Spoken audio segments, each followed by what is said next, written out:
Yo, what's up guys, welcome back to the channel. In today's video we're going to talk about how to resolve payment disputes with Bright. Did you notice a wrong charge or an unauthorized payment? Here's how to resolve a payment dispute through Bright.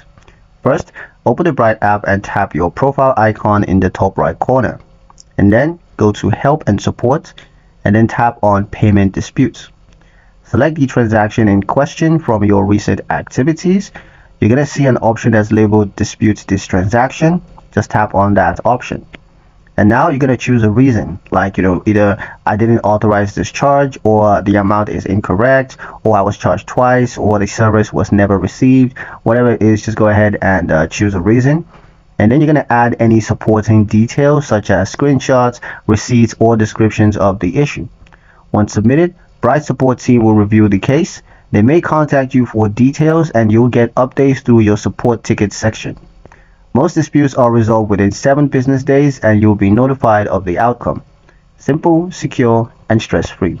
And that's pretty much it for the video, guys. Hope you liked it. Hope you found the information here useful enough. If you did, like, share, subscribe for more Bright tips that protect your wallet. Thank you guys for watching, and we'll see you in the next one.